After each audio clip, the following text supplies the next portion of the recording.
ಪ್ರಪಂಚ ಹೆಂಗದಂತ ಕೇಳಿದ್ರೆ ಇದು ಆಶಯದ ಪ್ರಪಂಚ, ಇನ್ನೂ ಬೇಕು ಇನ್ನೂ ಬೇಕು. ಅದಕ್ಕೆ ಹೇಳಿದ್ರೆ ಚೌಡಮುತ್ಯ ಅಂಬಿಗರ ಚೌಡಮುತ್ಯ 12ನೇ ಶತಮಾನದಲ್ಲಿ ಒಂದು ಅದ್ಭುತ ವಚನ ಬರೆದರು ಜೀವನದ ಸಾರವನ್ನ ಕುರಿತು. ಇಡೀ ಜೀವನದ ಸಾರವನ್ನ ತನ್ನ ವಚನದಲ್ಲಿ ಬರೆದು ಬಿಟ್ರೆ ಅವ್ರು ಏನಂತ ಕೇಳಿದ್ರೆ ಬಡತನಕ್ಕೆ ಉಂಬುವ ಚಿಂತೆ, ಬಡತನಕ್ಕೆ ಉಂಬುವ ಚಿಂತೆ, ಉಡುವುದಾದರ ಉಡುವ ಚಿಂತೆ, ಉಡುವುದಾದರ ಇಡುವ ಚಿಂತೆ, ಇಡುವುದಾದರ ಹೆಂಡರ ಚಿಂತೆ, ಹೆಂಡರಾದರ ಮಕ್ಕಳ ಚಿಂತೆ, ಮಕ್ಕಳಾದರ ಬದುಕಿನ ಚಿಂತೆ, ಬದುಕಾದರೆ ಕೇಡಿನ ಚಿಂತೆ, ಕೇಡಾದರೆ ಮರಣದ ಚಿಂತೆ. ಹಿಂಗ ಹಲವು ಚಿಂತೆ ಒಳಗೆ ಇದ್ದು ಸತ್ತವರನ್ನ ಕಂಡೆ ಪರಮಾತ್ಮನ ಚಿಂತೆ ಮಾಡಿ ಸತ್ತವರನ್ನು ಒಬ್ಬರನ್ನು ಕಾಣಿನೆಂದಾತ ಅಂಬಿಗರ ಚೌಡಯ್ಯ.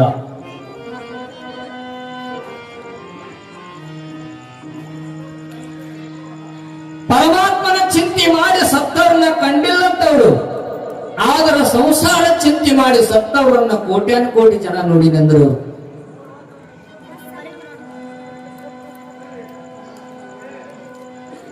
ಯಾಕೆ ಸತ್ತವರನ್ನ ಕಂಡಿಲ್ಲ ಅಂತ ಕೇಳಿದ್ರೆ ಪುಣ್ಯ ನೀವು ಮಾಡಿದ್ರಂದ್ರ, ಪರಮಾತ್ಮನ ಚಿಂತೆ ನೀವು ಮಾಡಿದ್ರಂದ್ರ ಪರಮಾತ್ಮ ನಿಮ್ಮನ್ನ ಜೀವಂತ ಸ್ವರ್ಗಲೋಕಕ್ಕೆ ಹೋಯ್ತಾನ.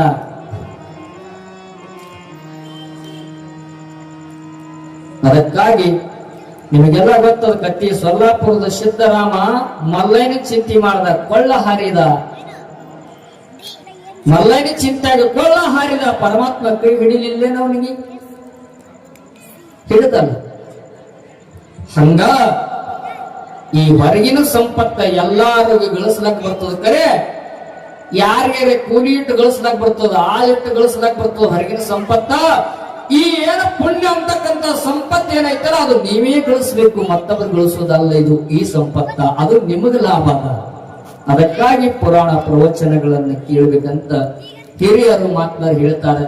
ಹಿಂದಿನ ಕಾಲಮಾನದಾಗ ಒಬ್ಬ ನಿಮ್ಗೆ ವಿಚಾರ ಹೇಳ್ತೀನಿ, ಇದು ಪ್ರಪಂಚ ಬಹಳ ಕೆಟ್ಟದ. ಬಂದರವಾಡ ಗ್ರಾಮದಲ್ಲಿ ಇಂಥ ಒಂದು ಹಳ್ಳಿ ಒಳಗೆ ಒಂದು ಪುರಾಣ ನಡೆದಿತ್ತು. ಪುಣ್ಯ ಗಳಿಸ್ಬೇಕಪ್ಪ, ಪುಣ್ಯ ಸಂಗ್ರಹ ಮಾಡಬೇಕು, ಪುಣ್ಯ ನಾವು ಗಳಿಸಿದಾಗ ಆ ಪುಣ್ಯದಿಂದ ನಿಮಗೆ ಸ್ವರ್ಗ ಲೋಕ ಪ್ರಾಪ್ತಿ ಆಗ್ತದ. ಶ್ರವಣ ಮಾಡು, ಗುರುವಿನ ಗುಣಗಾನ ಮಾಡು, ಪರಮಾತ್ಮನ ನಾಮ ನುಡಿ ಅಂತ ಹೇಳಿ ಹಿಂಗ ಮಾತ್ಮರ ಒತ್ತಿ ಒತ್ತಿ ಹೇಳೋ ಟೈಮದೊಳಗ ಒಬ್ಬ ರೈತ ಕೇಳಿದ, ಅದನ್ನ ಮನಸಾರಿ ತಗೊಂಡ ಅಪ್ಪರು ಪುರಾಣ ಹೇಳಿ ಮುಗಿದ ನಂತರ ಮಳ್ಳ ಮರುದಿನ ಅವ್ರು ಇರ್ತಾರಲ್ಲ ಪುರಾಣಿಕರಿದ್ದು ರೂಮಿಗೆ ಹೋದವ. ಪುರಾಣಿಕರಿಂದ ಕೋಳಿಗೆ ಹೋಗಿ ಅಪ್ಪರು ಕರೆದು ಕೇಳ್ತಾನೆ, ಪಾ ಸಂಜೆ ಮಾಡಿ ನೀವು ಪುರಾಣ ಹೇಳಿದ್ರಿ, ಪುಣ್ಯ ಮಾಡ್ಬೇಕಾದ್ರೆ ಏನು ಮಾಡ್ಬೇಕು? ಹೈರಾಣ ಆಗಿರಬಾರ್ದು, ಪುಣ್ಯ ಮಾತ್ರ ನಮಗ್ ಬಂದಿರ್ಬೇಕು. ಈ ಸಂಸಾರದೊಳಗೆ ನಮಗೆ ಕೊರತೆ ಆಗಿರಬಾರ್ದು, ಹೈರಾಣ ಆಗಿರಬಾರ್ದು, ಪುಣ್ಯ ಮಾತ್ರ ನಮಗೆ ಬಂದಿರ್ಬೇಕು ಅಂತ ಒಂದು ವಿಷಯ ಹೇಳಪ್ಪ, ಅದನ್ನ ನಾನು ಪಾಲಿಸ್ತೇನೆ ಅಂತ ತಿಳ್ಕೊಂಡು ಗುರುಗಳಿಗೆ ಕೇಳಿದಾಗ ಗುರುಗಳು ಹೇಳ್ತಾರ, ನೋಡಪ್ಪ 12 ತಿಂಗಳ ವರ್ಷದೊಳಗ 365 ದಿನ ನೀ ರೈತನೇ ಅಂದ್ರೆ 365 ದಿವಸ ನಿನಗ ಪರಮಾತ್ಮನ ನಾಮ ನುಡಿದಾಗಂಗಿಲ್ಲ. ವರ್ಷದೊಳಗೆ 1 ತಿಂಗಳು ಬರ್ತದ ಶ್ರಾವಣ, ಶ್ರಾವಣದೊಳಗೆ 1 ತಿಂಗಳು ಬಿಡದೆ ಪರಮಾತ್ಮನ ಗುಣಗಾನ ಮಾಡು, ಬಿಡದೆ ಪರಮಾತ್ಮನ ನಾಮ ನುಡಿಯಿಂದ. 1 ತಿಂಗಳು ಅಂದ್ರೆ ಏನ್ ಬಿಡ್ರಿ, ಬಹಳ ಸರಳ. ಈ ವರ್ಷ ಚಾಲು ಮಾಡ್ತಾನೆ ಅಂತ ತಿಳ್ಕೊಂಡ 1 ತಿಂಗಳ ಪರಮಾತ್ಮನ ನಾಮ ನುಡಿಲಕ್ಕೆ ಪ್ರಾರಂಭ ಮಾಡಿದ 4-5 ದಿನವೂ ಸಾಗಣ ಅವನಿಗೆ ಹೈರಾಣ ಅನ್ಸ್ಲಕತ್ತು, ಹೈರಾಣ ಅನಿಸ್ಲಕತ್ತು. ಅವಾಗ ಮುತ್ತಾರ ಊರು ಗೊತ್ತಿತ್ತು ಅವನಿಗೆ, ಗುರುಗಳು ಎಲ್ಲಿ ಇರ್ತಾರೆ, ಯಾವ ಮಠದಾಗ ಇರ್ತಾರೆ ಅನ್ನೋದು ಎಲ್ಲಾ ಕೇಳ್ಕೊಂಡಿದ್ದ. 1 ತಿಂಗಳು ಅವನಿಗೆ ಬಹಳ ವಜ್ಜಿ ಹೋಯ್ತು. ಇದರಾಗೆ ಜನ ಕಡಿಮೆ ಮಾಡ್ಬೇಕಂತ ತಿಳ್ಕೊಂಡ, ಕಡಿಮೆ ಮಾಡಿದ್ರೆ ಬರ್ತಾನೆ ಅಂತ ತಿಳ್ಕೊಂಡು ಗುರುಗಳಿಗೆ ಕೇಳಿ ಬರ್ಬೇಕಂತ ತಿಳ್ಕೊಂಡು ಅವ್ರ ಮಠಕ್ಕೆ ಹೋದ.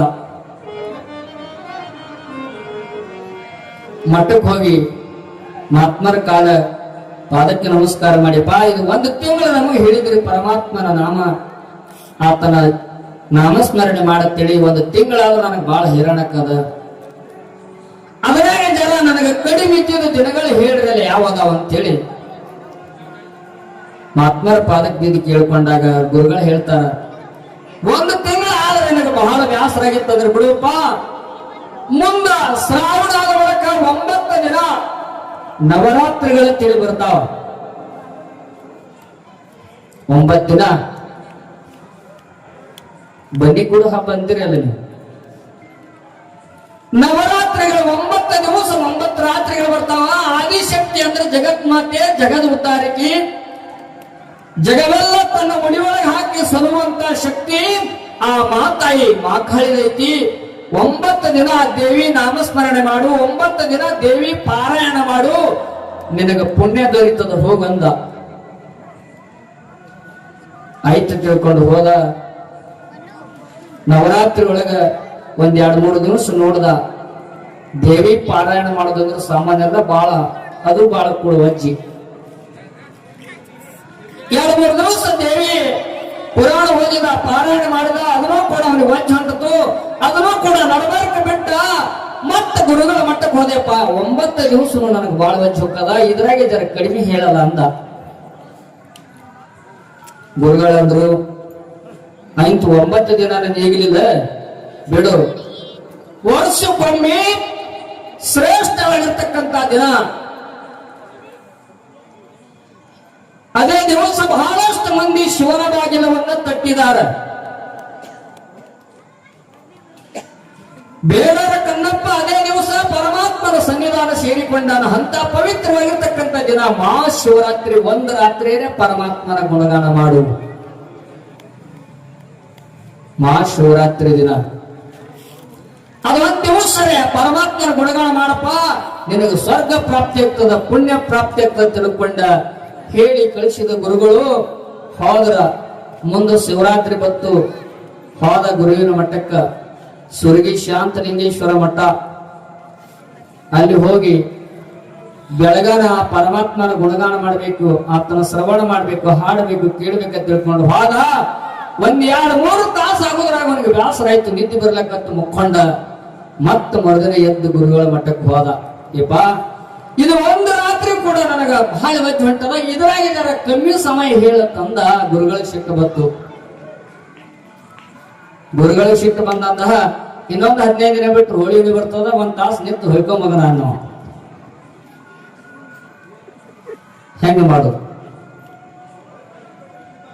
ಸಮಯ ಇಲ್ಲ ನಮಗೆ, ಸಮಯ ರಗಡೈತಿ ಕರೆ. ಆದ್ರ ಈ ಪ್ರಪಂಚದೊಳಗೆ ನಾವು ಏನು ಮಾಡ್ತೀವಿ ಅಂತ ಕೇಳಿದ್ರೆ ಸರಳವಾಗಿರ್ತಕ್ಕಂಥ,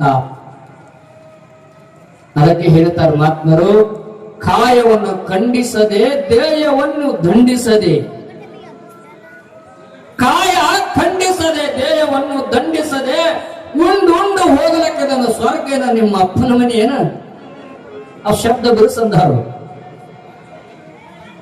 ಸ್ವರ್ಗ ನಮ್ಮ ಅಪ್ಪನ ಮನೆ ಅಲ್ಲ, ಹೆಂಡತಿ ಮನೆಯೂ ಅಲ್ಲ. ಇಲ್ಲಿ ಪುಣ್ಯದ ಟಿಕೆಟ್ ಇದ್ರೆ ಮಾತ್ರ ಈ ಭೂಮಿ ತಲೆ ಮೇಲೆ ನೋಡಿರಲ್ಲ ನೀವೆಲ್ಲ, ಎಂತೆಂತ ಶ್ರೀಮಂತರುಗಳೆಲ್ಲ. ಪುನೀತ ರಾಜ್ಕುಮಾರ್ ಅಂತ ಒಬ್ಬ ದೊಡ್ಡ ಅಗರ್ಭ ಶ್ರೀಮಂತ, ಇಡೀ ನಮ್ಮ ಕರ್ನಾಟಕವೆಲ್ಲ ತನ್ನ ದುಡ್ಡಿನೊಳಗ ಸಾಕಿ ಸಲುವಂತ ಸಮರ್ಥವುಳ್ಳಂತವ ಕ್ಷಣ ಮಾತ್ರದಲ್ಲಿ ಈ ಜಗತ್ತನ್ನ ಬಿಟ್ಟು ಹೋಗಿದ್ದಾರೆ ಬಹಳಷ್ಟು ಮಂದಿ. ಯಾಕಂತ ಕೇಳಿದ್ರ ಈ ಸಂಪತ್ತ ನಮ್ಮ ಮರಣದ ಕಾಲಕ್ಕಾಗಲಿ ಆಪತ್ತು ಕಾಲಕ್ಕಾಗಲಿ ಯಾವುದೇ ಸಂಪತ್ತು ಬಂದು ಅಡ್ಡ ನಿಂತು ನಮ್ಮನ್ನು ಬಿಡಿಸಿಕೊಳ್ಳಂಗಿಲ್ಲ. ಯಾವ ಸಂಪತ್ತು ಈಗ ಎಲ್ಲಾರು ಕೂಡಿ ನೀವೆಲ್ಲ ಗಳಿಸಿರ್ತೀರಿ, ಆ ಗಳಿಸಿದ ಸಂಪತ್ತು ಎಲ್ಲಾರು ಕೂಡಿ ಮಾರಿ ಉಣಬಹುದು ಕರೆ. ಆದ್ರ ನಿಮ್ಮಲ್ಲಿ ಗಳಿಸಿರ್ತಕ್ಕಂಥ ಪುಣ್ಯ ಇದು ಮಾರಿ ಉಳಕ್ ಬರಂಗ, ಅದು ನಿಮಗೇ ಸ್ವಂತ ಇರ್ತೈತಿ. ಅದಕ್ಕಾಗಿ ನಿನ್ನ ಸ್ವಂತ ಗಳಿಕೆ ಯಾವುದು, ಸ್ವಂತ ಲಾಭ ಯಾವುದಕ್ಕೆ ಈ ಮನುಷ್ಯಗ ಪುಣ್ಯ ಸಂಗ್ರಹ ಮಾಡೋದೇ ಬಹಳ ಲಾಭ. ಹೇಳ್ತಾರೆ ಅಪ್ಪರು, ಮಹಾತ್ಮರ ದರ್ಶನ, ಮಹಾತ್ಮರ ಸ್ಪರ್ಶನ, ಮಹಾತ್ಮರ ಭಾಷಣ, ಇವು 3 ಸಿಗುವುದು ಬಹಳ ದುರ್ಲಭದ ಜೀವನದೊಳಗೆ. ಮಹಾತ್ಮರ ದರ್ಶನ ಆಗುವುದು ದುರ್ಲಭದ, ಮಹಾತ್ಮರ ಸ್ಪರ್ಶ ಮಾಡೋದು ಬಹಳ ದುರ್ಲಭದ, ಆತರ ಭಾಷಣಗಳ ಕೇಳೋದು ಬಹಳ ದುರ್ಲಭದ ಜೀವನದೊಳಗ. ಸಿಕ್ಕ ಸಮಯ ಕಳ್ಕೋಬ್ಯಾರ ಅಂತ ಹೇಳಿ ನಮ್ಮ ಕಲ್ಯಾಣ ಶರಣರು ಹೇಳ್ತಾರ.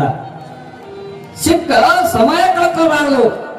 ಗಾಳಿ ಬಿಟ್ಟು ಕೈಗೆ ತೂರಿಕೊಳ್ಳಿರೋ, ಗಾಳಿ ನಿಮ್ಮ ಸ್ವಾಧೀನದಲ್ಲ. ನಾಳೆ ತೂರಿನಂತರ ಇಲ್ಲವಯ್ಯ. ಇದು ಮಾನವ ಜನ್ಮದ ಒಂದು ಗಾಳಿ ಅದ. ಬಸವಣ್ಣಪ್ಪ ಹೇಳ್ತಾನ, ಬೆನ್ನ ಭಾಗದ ಮುನ್ನ, ಕಣ್ಣ ಹೋಗದ ಮುನ್ನ, ಕೈ ಮ್ಯಾಲ ಕಾಲ ಊರಿ ಹೇಳುವ ಮುನ್ನ, ಕೋನ ಹಿಡಿಯುವ ಮುನ್ನ, ಮುಪ್ಪಿಂದ ಒಪ್ಪದ ಮುನ್ನ, ಕೂಡಲ ಸಂಗನನ್ನ ಕೂಡಲ ಶರಣರನ್ನ ಪೂಜಿಸಿರಪ್ಪ. ಕಾಲ ಓಡ್ಲಿಕ್ಕತ್ತದ, ಸಮಯ ಬಹಳ ಇಲ್ಲ.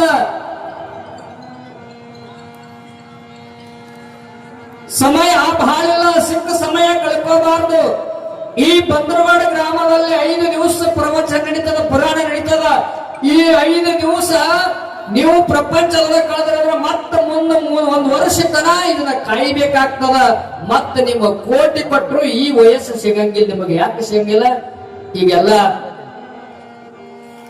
ವಯಸ್ಸುಗಳು ಹೆಂಗಾಗ್ತಾವ? 1 ವರ್ಷದ ಮನುಷ್ಯ 1 ವರ್ಷಕ್ಕೆ ಇರಂಗಿಲ್ಲ. ಮುಂದೆ ಮುಪ್ಪ ವಯಸ್ಸಿನೊಳಗೆ ಕೇಳಬೇಕಂದ್ರೆ ಕಿವಿ ಕೇಳಂಗಿಲ್ಲ, ಹಾಡ್ಬೇಕಂದ್ರೆ ನಾಲಿ ಹೊಳ್ಳಾಡಂಗಿಲ್ಲ. ಭಾಷಣಕ್ಕ ಕೇಳೋಣ, ಪುರಾಣಕ್ಕೆ ಬರಬೇಕಂದ್ರೆ ಕಾಲ ನಡೆಯಂಗಿಲ್ಲ.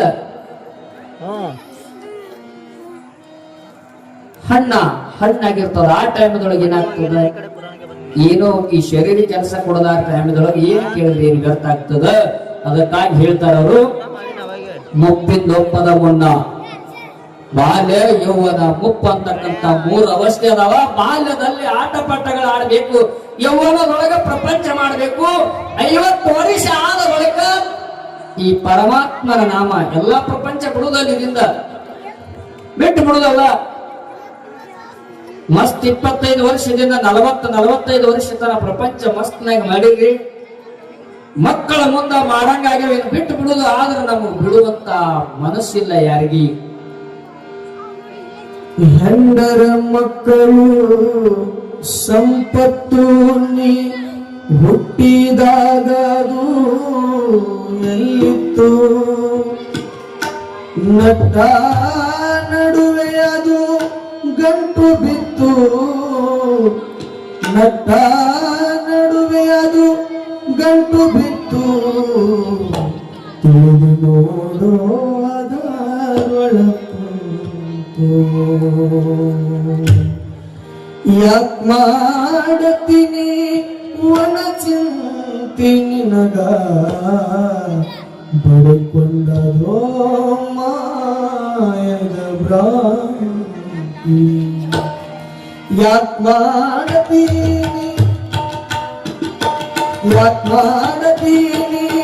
ಒಣ ಚಿಂತೆ? ಯಾಕ್ ಮಾಡತೀನಿ ಒಣ ಚಿಂತೆ ನಿನಗ?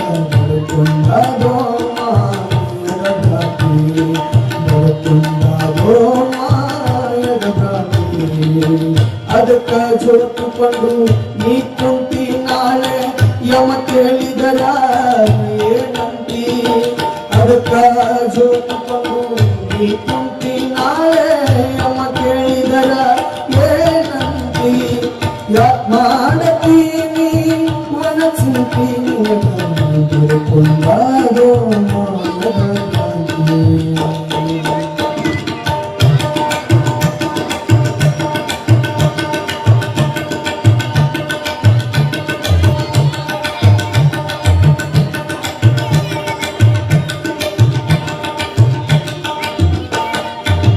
ಹೆಂಡರ ಮಕ್ಕಳು ಸಂಪತ್ತು ನೀ, ಹೆಂಡರ ಮಕ್ಕಳು ಸಂಪತ್ತು ನೀ ಹುಟ್ಟಿದಾಗ ಅದು ಎಲ್ಲಿತ್ತು?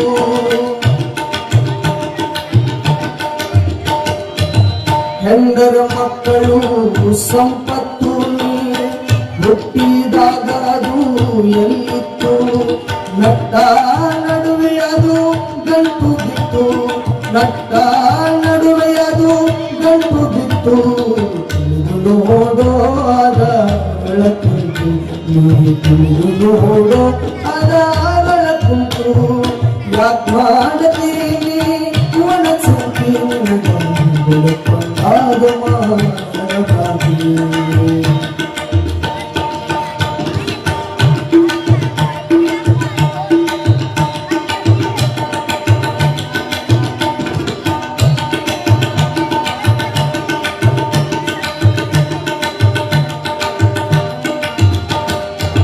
ಮಣಿಯ ಕಟ್ಟಿಸಿದಿ ನಾಯಿಗೆ ನಿನಗ ಹೋಗದು ಬಂತಲೋ ನಾಯಿಗೆ ಮಣಿಯ ಕಟ್ಟಿಸಿದಿ ನಾಯಿಗೆ ನಿನಗ ಹೋಗದು ಬಂತಲೋ ನಾಯಿಗೆ ಗೊಗಡೀದು ಮಾಡರೋ ಜೋಳಿಗೆ ಗೊಗಡೀದು ಮಾಡರೋ ಜೋಳಿಗೆ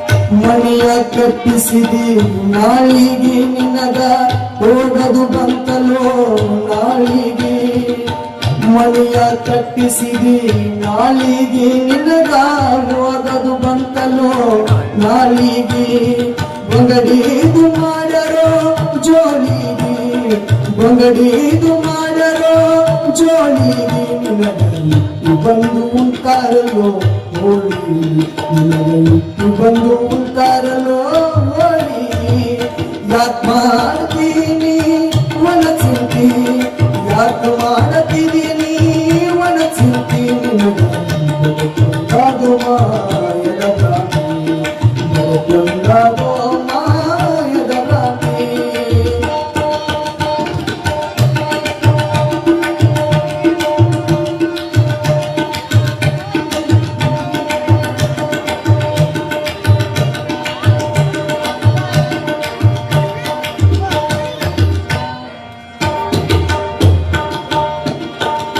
ಸಂಕಷ್ಟ ಪಡೆಯತಿದಿ ಸಾಯುವುದಕ್ಕ ಅದು ಸತಪಟ ಹುಣ್ಣಲೋ ಮಾಯದಕ್ಕ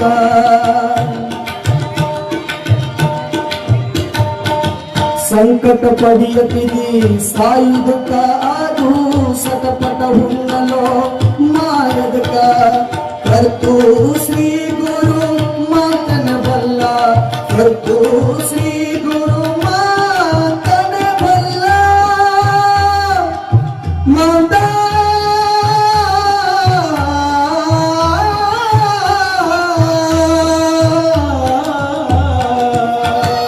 ಕರ್ತು ಶ್ರೀ ಗುರು ಮಾತನ ಬಲ್ಲ ಕರ್ತು ಶ್ರೀ ಗುರು ಮಾತನ ಬಲ್ಲ ಅವನ ಹೊರತು ಅವನ ಹೊರತು ಅವನ ಹೊರತು ಮತ್ತೆ ನಿಂಗ ಯಾರಿಲ್ಲ ಅವನ ಹೊರತು ಮತ್ತೆ ನಿಂಗ ಯಾರಿಲ್ಲ ಯಾಕ್ ಮಾಡ್ತೀನಿ